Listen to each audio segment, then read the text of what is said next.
All right. Hello, everyone, and welcome to the SLO City Together Podcast. Here we go. This fine June gloom Thursday morning. Yep. I'm here with Andrew. Yo. And Tatum. Yep, it's me. No Brent this week. None. He's got family in town. And I'll be honest, I don't know if he knows that we're still doing this. Well, he's gonna find out. He's gonna find out. I'm curious if he's gonna be surprised when he gets the little Subsplash notification. I want to know how many podcasts in the past 4 years, 5 years Brent has missed.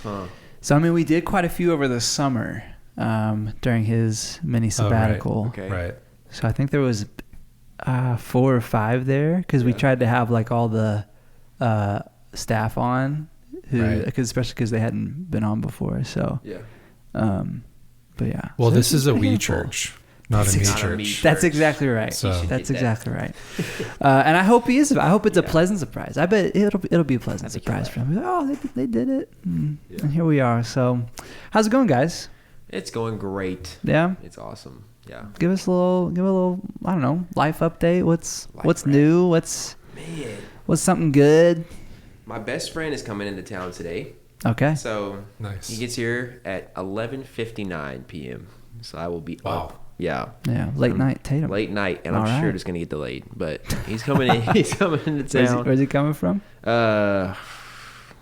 Oregon. Okay. Yeah. All right, not too far. He lives up there. So nice. He's coming down from like Corvallis, and cool. Yeah. So he'll be here till Monday morning, and then he's gone. So I've been looking forward to the past few days. So yeah. I love it. Nothing crazy. That's cool. Yeah. That's fun. Exciting.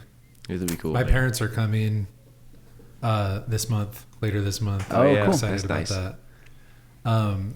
And for us, in our house, school is wrapping up this week. Yeah. So that means we have to figure out how to entertain / motivate / direct our children. That's funny. At least our younger kids. For 3 months. Yeah. Okay. Nice. Are there any transitions? Is Audrey, is she going to high school this year, or was she? She's a freshman, so That's big. Yeah, she's going into sophomore. Okay, so there's not any big transitions. There's no big ones. No, Josiah will be a senior next year. Yeah. All right. So that's exciting. Jack just finished EMT training and passed all that stuff at Cuesta. Oh, he's finished now? That's cool. Finished. So good for Jack. Congrats. On his journey to being a firefighter. So yeah. Awesome, man. But so summer is like really kicking off in our house. That's the big update for us. Dude. I love it. Do they promote like a promotion for each grade you go to? There's a promotion, or is it just like between middle school and high school and elementary school? I think it's just those transitions, right? Mm-hmm. It's like kindergarten graduation, elementary, middle school. Yeah. They did like academic award things and sports award banquet type stuff for all grades. Okay. Yeah. That's cool. That's awesome. Yeah.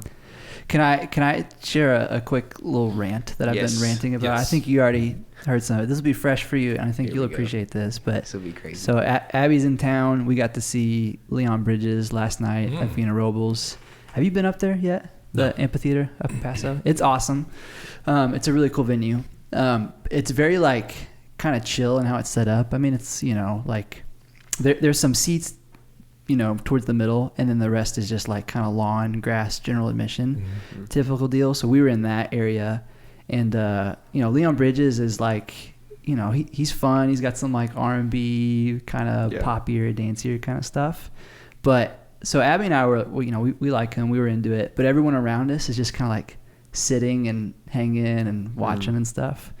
And I was like, it was a little, I found myself a little frustrated. I was like, this guy, and the band he's so good. The band was killer. Like they were doing a tremendous job. But everyone was just kind of like, like hanging, and that kills me, dude. It's like, he deserves better, man. That kills me. So you felt more bad for him. Yeah. That's the response our city was giving him. Yeah. More than you were feeling bad for yourself that you were the only one dancing. No. Yeah. We're gonna have a good time, like regardless. And there was some people that were into it, but just in general, and I think that's kind of the nature of like a Wednesday night show at a winery amphitheater. I think it's more people just kind of there to hang than like for the specific artist. as good as it was, I was a little disappointed. Question. Yes. Does that translate to how you feel as a worship leader sometimes? And if not, why not? Oh, it should. This is actually a review. It can. I mean, it's interesting where it's like, I don't think you ever want to be. I mean, maybe there's some times where this is healthy, but I feel like in general you probably don't want to be like frustrated at your church, the congregation. So, and like worship's interesting in that I do think it is very much I think we're called to have like a fully embodied way that we worship, like love the Lord your God with our heart, soul, mind, and strength, right? It's like this kind of full person thing. So I do think there is this call to be physically engaged in worship, but there are also moments where sometimes like the most powerful and impactful moment in worship is when you are just kind of like soaking in it, sitting in it, like really taking in the words, not even necessarily singing them, but just meditating on them. So yeah, it's kind of like I think there's a balance to it where it's like, sometimes maybe it feels like, a group should be like more engaged than what is happening. But then sometimes you also have to like have a perspective of like, just because you're not seeing it doesn't mean like worship's not happening or God's not doing something in people's hearts. So, but I mean, you've been a worship pastor in the past as well. How have you interacted with that? Yeah, it's interesting. So there's the concept of like, you can be the thermometer and read the room and just meet that level. Right. And just be there. And then the thermostat concept of like, I think I don't love the kind of like cheerleader, rah, like worship leader thing. Right. And I think like it's like the late 90s, early 2000s, I feel like there was kind of a shift from the like Hosanna, like cheerleader worship leaders to like guys like Tim Hughes and Matt Redman who just play a guitar and sing. And it's like, I'm just going to worship and then hopefully you guys come along with me. And maybe there's like a mixture of that now today of different styles and stuff. I think something that's really interesting, I was just mentioning to you guys before we started, last night I went to a multi-church worship night. And I could feel like, as a leader, and someone who thinks about worship and thinks about church and things like that. They had different pastors from different churches come up to kind of lead prayer times throughout the worship. And you could feel like the difference in expectation that there's like 4 or 5 different congregations represented in there. And I could sense like some of those pastors are used to getting up there and start talking and everybody's responding and clapping and talking back at them. Very expressive. And it was like a few people in the room were doing that. And everybody else is wondering like, and so I think so much of it is like culture, expectation, and I think it's a really interesting discussion though. For sure. I know I've been part of different churches over time. And so sometimes I equally miss a little more like expression in worship and excitement. But I also don't like the fog machines and hype. For sure. That like can mask an authentic level of worship. And I feel like even being here for a year, I've kind of felt the tension of that. You know what I mean? For sure. I feel like that's something I have to remind myself, and something I like try to encourage our team with is like, and something I think I've learned within this context. Like I think, every city and every church, has their different worship culture and what people are used to. But I think like a big part of like leading worship is really just giving people permission, and like you're saying, sometimes you have to, like embody that. You have to be willing to embody that yourself, in order to do that. Like I'll be honest, if I'm just like worshiping in a congregation, like I wouldn't say like clapping along is necessarily like a natural response or something that I want to do.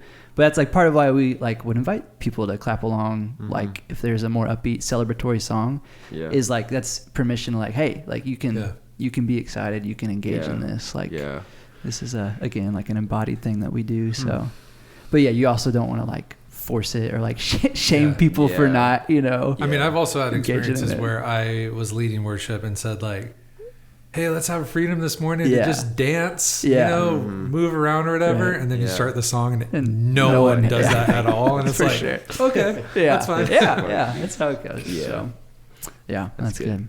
Well, you guys are joining today specifically. I mean, you guys have been on individually in the past, just in general, but specifically wanted to have you guys on today because you both had the opportunity to be a part of the team that went on the Mexico mission trip. Yeah. That was, I guess, a little over a week ago. Yeah.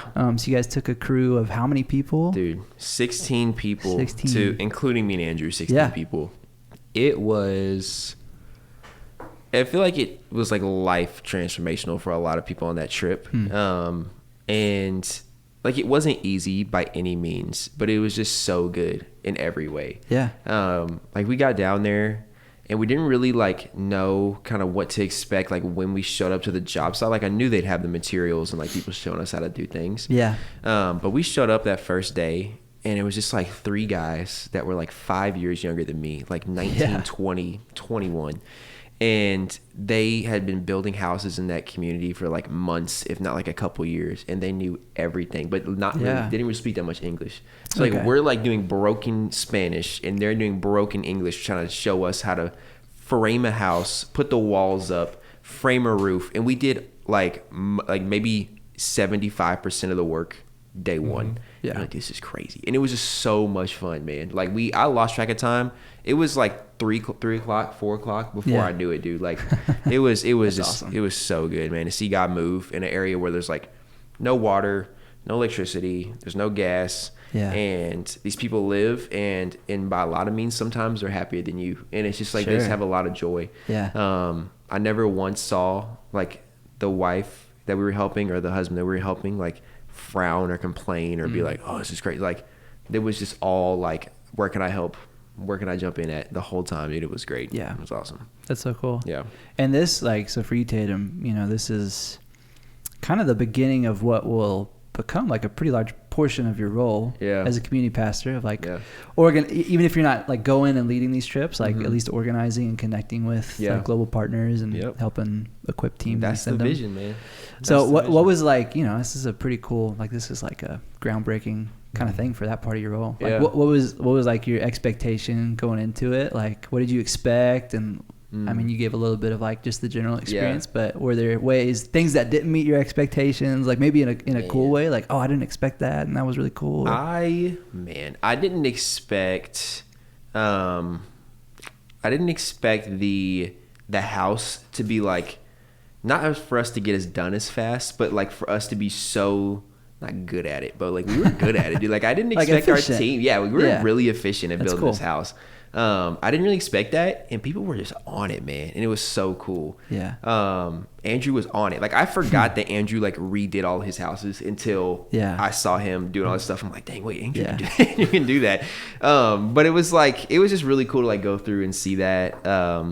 The thing that I did not expect was crossing the border. Like I knew we were gonna have to cross the border, but I didn't know it'd be like it was. Like it was 10 lanes of traffic during rush hour. Me and Andrew are driving these 12 passenger vans, and it felt like Mad Max in a way, where people are just like weaving in front of you, and I'm the American, I'm using my turn signal, and people turn signal, I'm cutting it. It was there crazy, a guy on top dude. of the car playing the electric guitar? Like no. I think he had already he was down there. That makes sense. But eventually like a switch had like flipped in my head, and I was like, forget it, I'm just doing whatever. So we just started to follow him. I was trying to get through, like no more turn signals, rolling through stop signs sometimes. Yeah, it's literally it's like you're like on the US side, it's like rules, zero rules.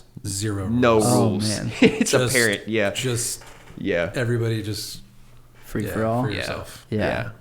Man, we also brought 2 families, and there was 5 kids. With kids, 5 kids. That's awesome. Not a single kid complained. I didn't hear any. I heard one kid cry when I was taking a nap, and I think she had like fallen down, and she just like scraped me. Like they were on their A game the whole trip, dude. That's so cool. It was the best. It was so awesome. Like they were playing with the other Mexican kids, like learning each other's names, playing games where they can't speak to each other, but they're like having fun. It was cool to see that, man. It was good. Yeah, that's super cool. Yeah, so like the makeup of the team, like the individuals, kind of demographics, you had younger married couples, you had families, you had, just individuals. Like obviously you guys went solo apart from your families, so kind of a diverse, know, in terms of like ages and season of life, like kind of diverse group of people. We tried to get like as wide a range as possible, like for people to go that would still work together as a team. That was good. And our team grew together so fast. Like the first day we were already like good friends, and we went into this like not really like knowing each other that well at all. And we came back being like, are you coming to my gym? Are we gonna hang out? Like, let's go over to eat at my house. Like I had dinner with a few of them yesterday, like at our house, dude. Like that's awesome. It's just really cool how tight knit serving will like make you, and sweating and like putting a roof on will just like bring you closer to somebody, dude, because you're doing the same thing, and it's a lot of fun. That's awesome. It was good, man. Andrew, I'm sure, well, actually, I don't know, but I would imagine, like, you've probably had opportunity to go on mission trips in the past and things of that nature. Like, I don't know, what was your experience like with this? Well, it's it's kind of a fun story that I, for 7 or 8 years, went to the same orphanage in Mexico. Oh, cool. When I was in high school and college with my church from San Jose. Yeah. Which, ironically, Breenie's church, my wife's church, when she grew up, went to the same little orphanage also in Mexico. We discovered in high school. But when Tatum planned this whole trip, he told me where the house build was going to be. It's in the same small town near Ensenada that this orphanage is that I went to 25 years ago.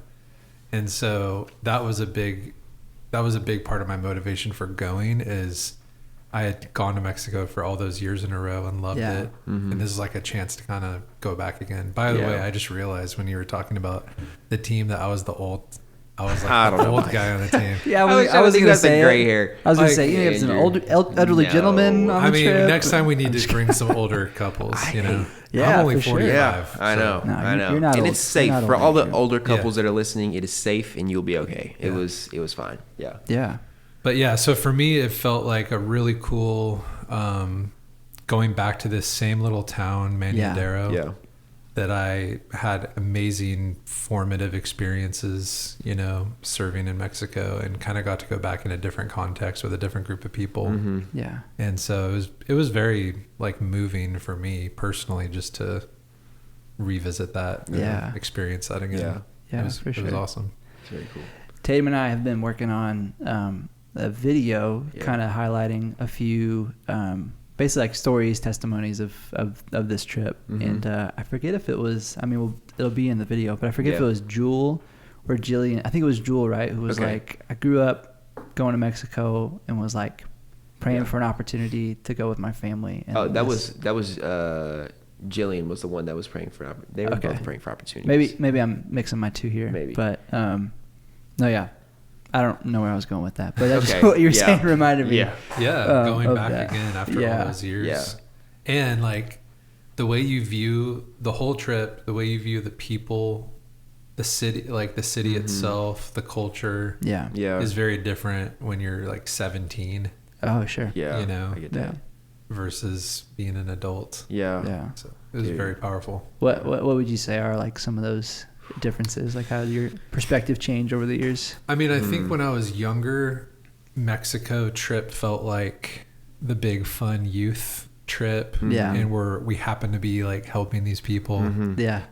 And so a lot of it was like social and you know, you're bonding with people and all that sort of a thing. I feel like this time I went into it more like truly grasping the reality of life being very different for different cultures and different people. And this is like a area that's like, you know, poor people in a poor, like the poor people of the poor area, you know? And so I think my mind was just a lot, you know, now being a dad, having kids, you know, dealing with life's problems as an adult, and then seeing the way people have to like the challenges they face. It just really puts life in perspective differently. Sure. The age I am now compared to when I was I think a lot went over my head. Yeah, for sure. Yeah.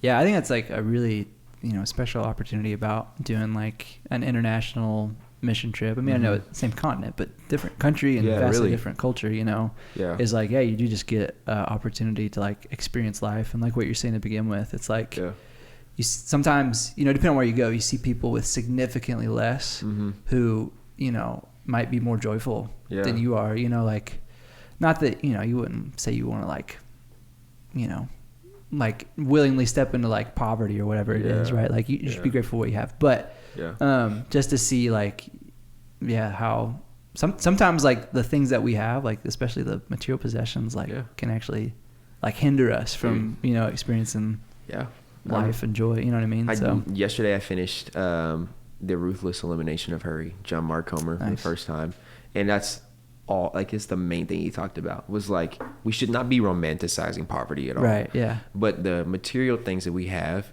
get in the way between us and God so easily, in a way that people that don't have that don't have to deal with. But they have other challenges, like, how am I going to eat? I need healthcare, I need this, I need that.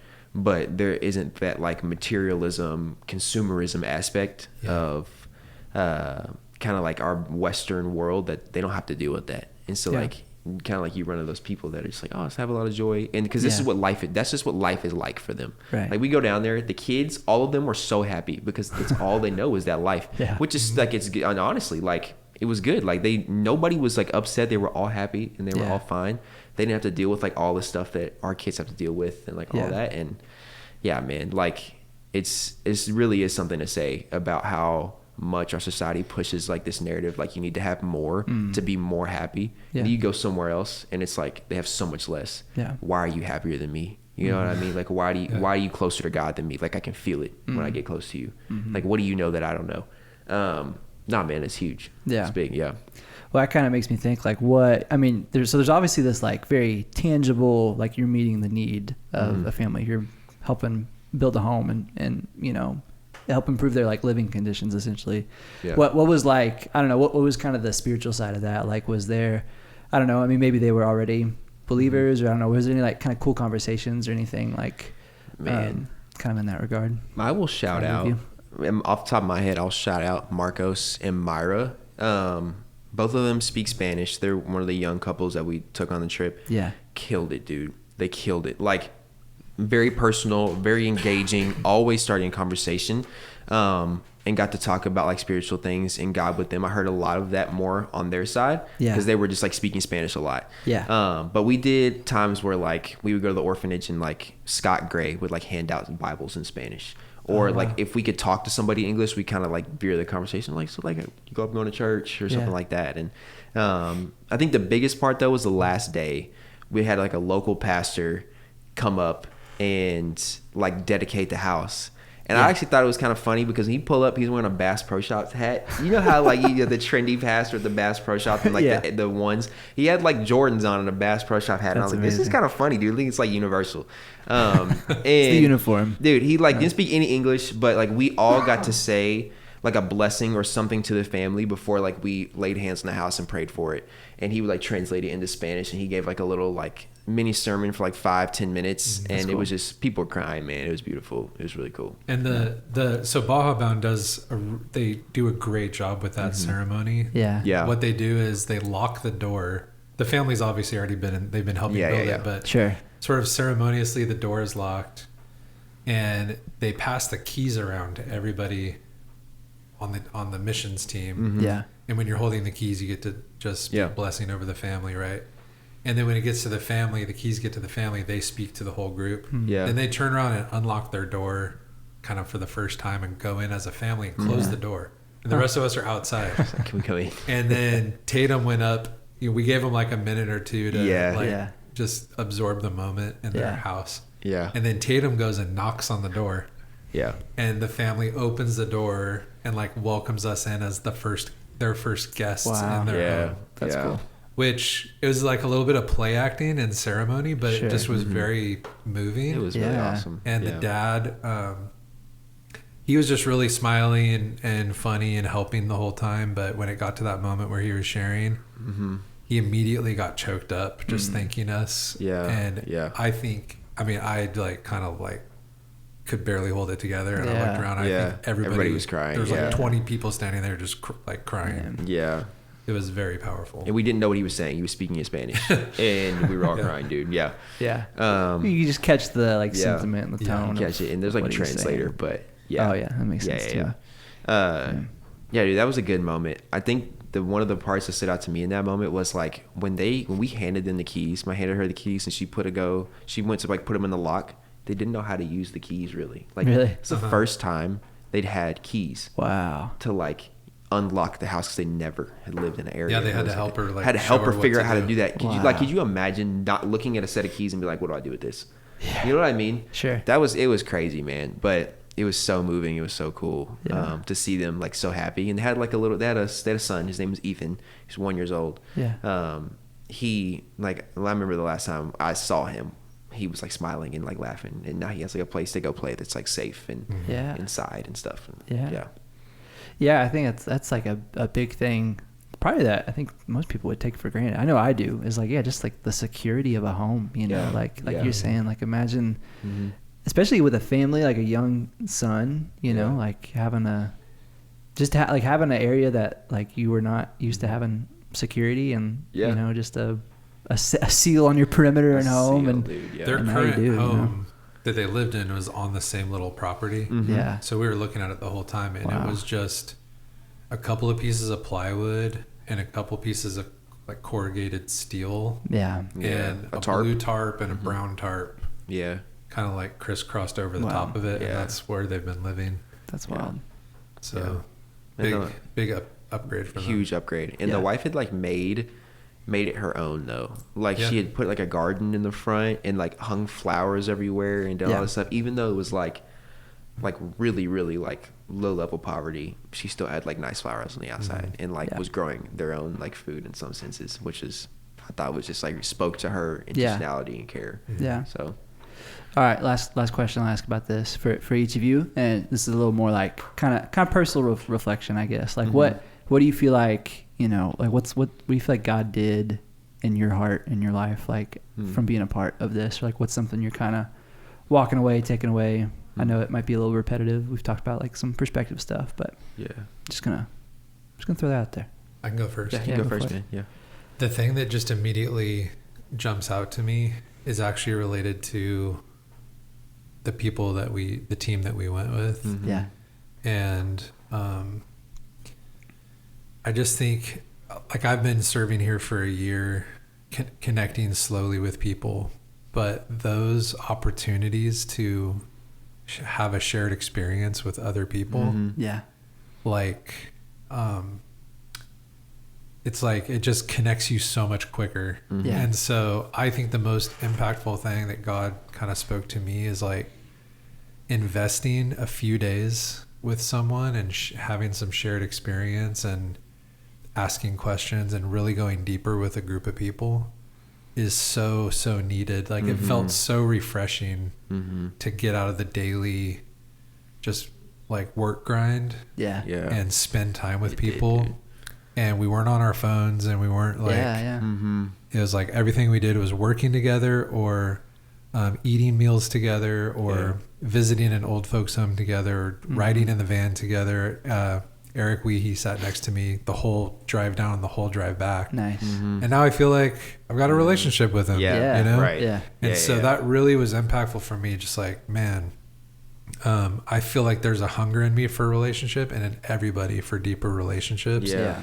And it's so hard to get there sometimes, dude, just with the way we live. Yeah, for sure. And that was huge for me. Yeah. Yeah. I love that.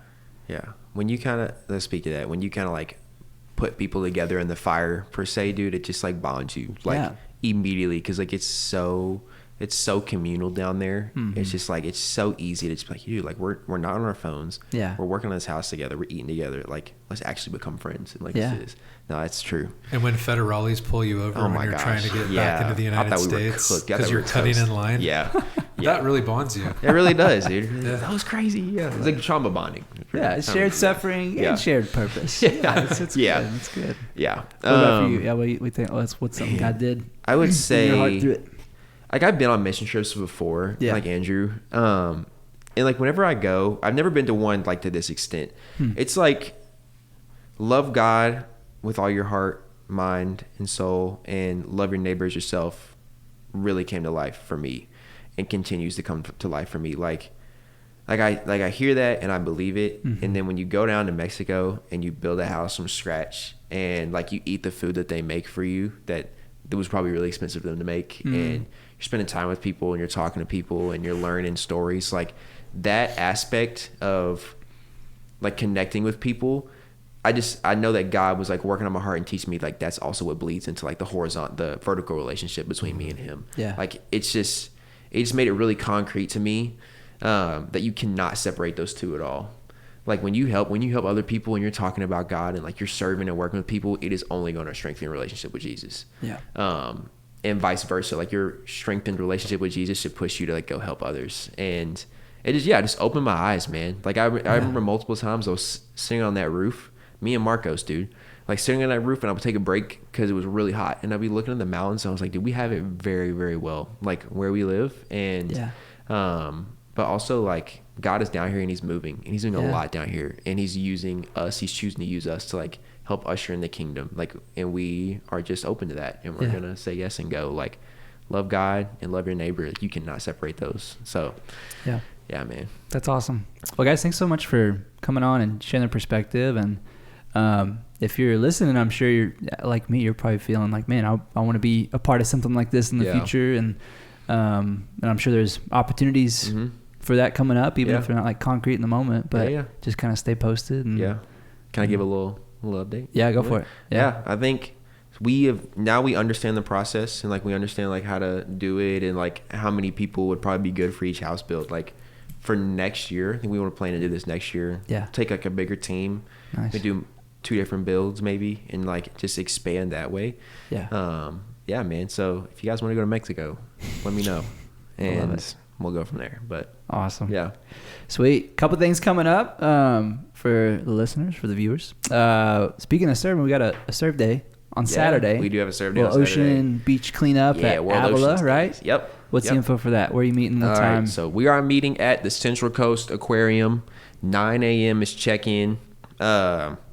Carpool with somebody, and all it is, you're showing up, wear comfortable clothes, wear some layers, and we're just gonna be picking up trash at Avila Bob Jones Trail for about 3 hours. Nice. Nothing super high pressure crazy like that. If I wanted to come late, like if I can't get there till 10, is that still cool? I think it's still cool. Yeah, you just go to the aquarium and they'll check you in and that stuff. But sounds good. Be good. Serve day coming up this coming Sunday. Excuse me, is Baptism Sunday. We got 6 people being baptized currently. Today. Which is always exciting. Really special morning.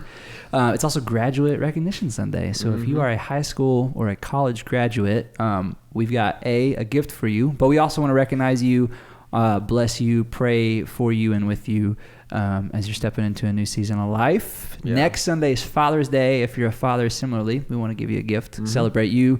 And then the Tuesday after that, we've got a all-church SLO City Church Day at the Blues. Tuesday night, the Blues game. Have y'all been to the Blues game yet? I have not, but I will be there. They are a good time. I'm excited for that. Did we already give tickets for that yet? No. Father's Day. The surprise gift. You're not supposed to cut that out. I'm just saying, it's all good. Anything else coming up we need to talk about? Is this Sunday also Pentecost Sunday? Church calendar? I've not even looked. I don't know. Listeners, we'll check it out. Something crazy could happen. Okay. I think there's a lot this Sunday. Yeah. Happening. Big Sunday, dude. I love it.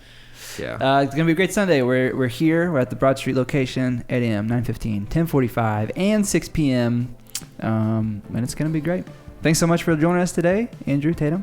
Thanks for having chatting about your experience. Thanks for having awesome to hear about it. Yeah. And we will talk with you soon. See ya. Yeah.